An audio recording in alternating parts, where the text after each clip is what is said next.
Hello everyone. Today we talk about how to fix the app of Phoenix. We go to settings,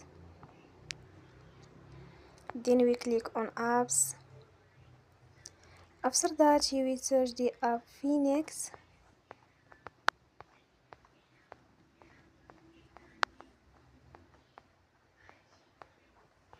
And you will click you will on for stop. After that you will go to storage, then we click on clear cache. In the end you will turn your Wi-Fi and you will turn again. Don't forget to support us by like and subscribe. See you next time and thank you for watching.